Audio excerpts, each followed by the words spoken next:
بچه‌ها حالتون چطوره؟ خوبید؟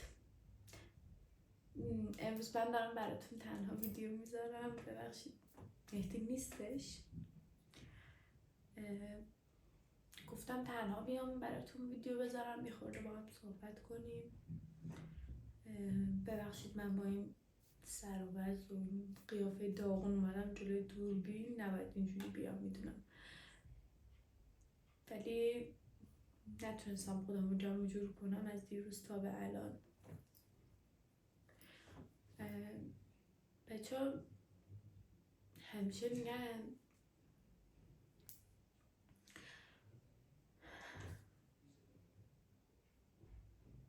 وقتی یه چیزی رو داری قدر اون چیز رو نمیدونی، چون فکر میکنی همیشه هست، ولی ممکنه که اون چیز تا ابد موندگار نباشه واسه تو. نمیدونم شما توی زندگیاتون کسی رو دوست دارید؟ کسی براتون عزیز هست؟ مهم هست؟ واسه من هیچ کسی عزیزتر از مهدی نیست. اصلا هیچ کسی مهمتر از مهدی نیست واسم واقعا.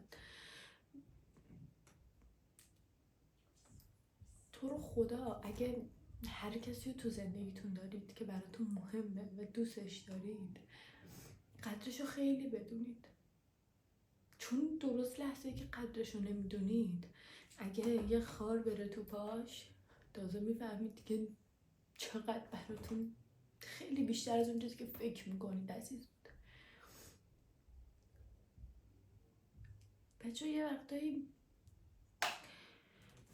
آدم خیلی ناراحت میشه، خیلی میشکنه و فکر میکنه که همه اون شکستنه و ناراحتیه توی اون لحظه خلاصه میشه، ولی اینجوری نیست واقعا. اینطوری نیست. اون ناراحتی و اون شکستنه گذریه، تموم میشه، بعد تو برمیگردی به روزای خوبت. ولی قدر اون لحظه رو نمیدونی. شاید منم الان از یه سری چیزا یه سری کارا خیلی پشیمون باشم. بچه بار اوله دارم ویدیو میگیرم، مهدی پیشم نیست. خیلی اصلا بغض دارم، نمیتونم قشنگ صحبت کنم.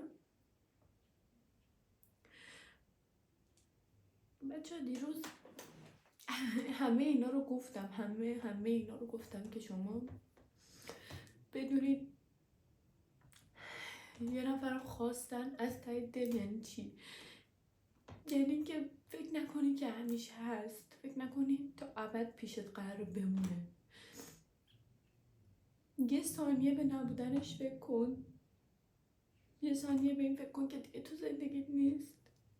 ببین چجوری دنیا رو سرت خراب میشه. دیروز ما استوری گذاشتیم، یعنی من گذاشتم با پیج خودم، با پیج مهدی. دیروز مهدی بچه توی راه رفته واسه خونه وسیله بخره، تصادف میکنه.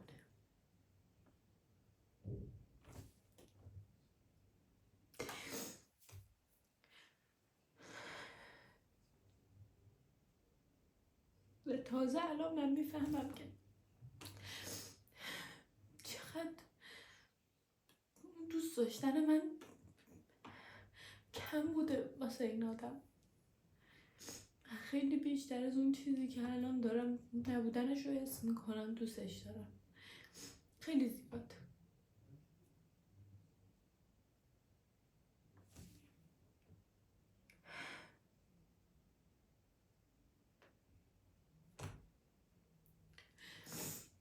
من میتونم بچه ها به این فکر کنم که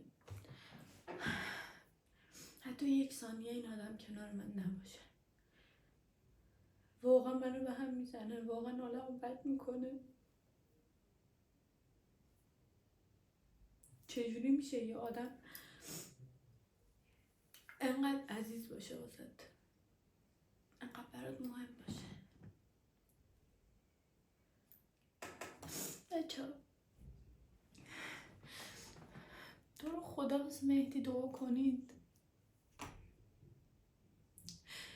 من اصلا نمیتونم نبودنش رو تصور کنم، اصلا نمیتونم ببینم نیست.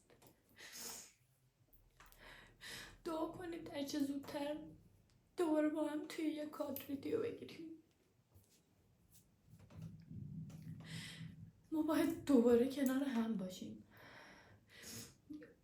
من اصلا عادت ندارم خودمو تنها توی این ویدیو ببینم، اصلا نمیتونم.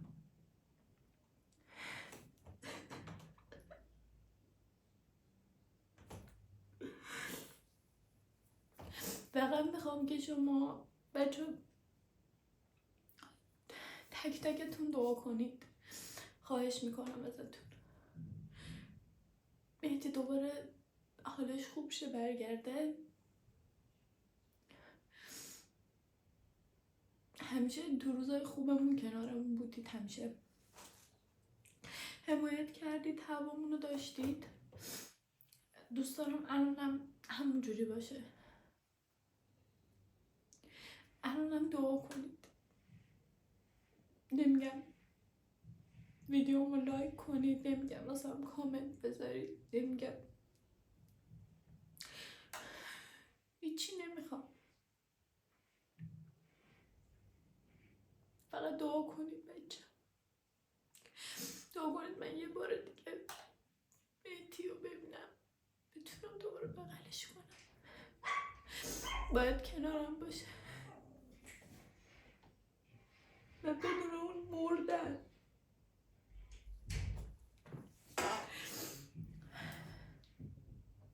بیشتر از این نمیخوام ناراحتتون کنم. فقط دعا کنید. قول میدم حالش خوب شد، دوباره قوی تر از قبل میایم پیشتون. کلی ویدیو قرار براتون بذاریم. خیلی دوستتون دارم. مراقب خودتون باشید. دعا یادتون نره. خداحافظ.